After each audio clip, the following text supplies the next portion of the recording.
ರಾಜ್ಯದಲ್ಲಿ ಎಸ್ಐಆರ್ ಪ್ರಕ್ರಿಯೆಗೆ BJP JDS ಆಕ್ಷೇಪ.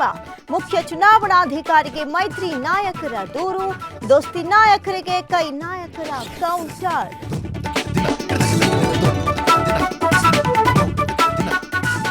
ರಾಜ್ಯ ಸರ್ಕಾರದಲ್ಲಿ ಸಂಪುಟ ವಿಸ್ತರಣೆಯ ಸರ್ಕಸ್ ವಿಳಂಬವಾಗ್ತಾ ಇದೆ ಅಂತ ಆಕಾಂಕ್ಷಿಗಳ ಬೇಸರ.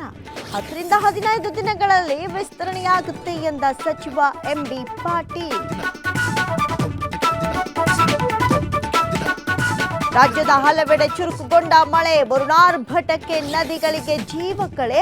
ಅತ್ತ ರಕ್ಕಸ ಮಳೆಗೆ ಮಹಾರಾಷ್ಟ್ರದಲ್ಲಿ 4 ಸಾವು. ಶಾಸಕರು ಸಂಸದರ ಸಹಕಾರದಿಂದ ಹಾವೇರಿಯಲ್ಲಿ ಮೋಡ ಬಿತ್ತನೆ. ಮೊದಲ ದಿನವೇ 1 ಗಂಟೆ 18 ನಿಮಿಷ ಹಾರಾಟ ನಡೆಸಿದ ವಿಶೇಷ ವಿಮಾನ. ಇತ್ತ ಹಾವೇರಿ ಬಳಿಕ ಹುಬ್ಬಳ್ಳಿಯಲ್ಲೂ ಮೋಡ ಬಿತ್ತನೆ ಸಾಧ್ಯತೆ. ರಾಮ ಮಂದಿರದಲ್ಲಿ ಕೋಟಿ ಕೋಟಿ ದೇಣಿಗೆ ಲೂಟಿ ಪ್ರಕರಣ. ಜುಲೈ 22ಕ್ಕೆ ಮತ್ತೊಂದು ಮಹತ್ವದ ಮೀಟಿಂಗ್. ಚಂಪತ್ರಾಯ ಅನಿಲ್ ಮಿಶ್ರಾ ರಾಜೀನಾಮೆ ಅಂಗೀಕಾರ.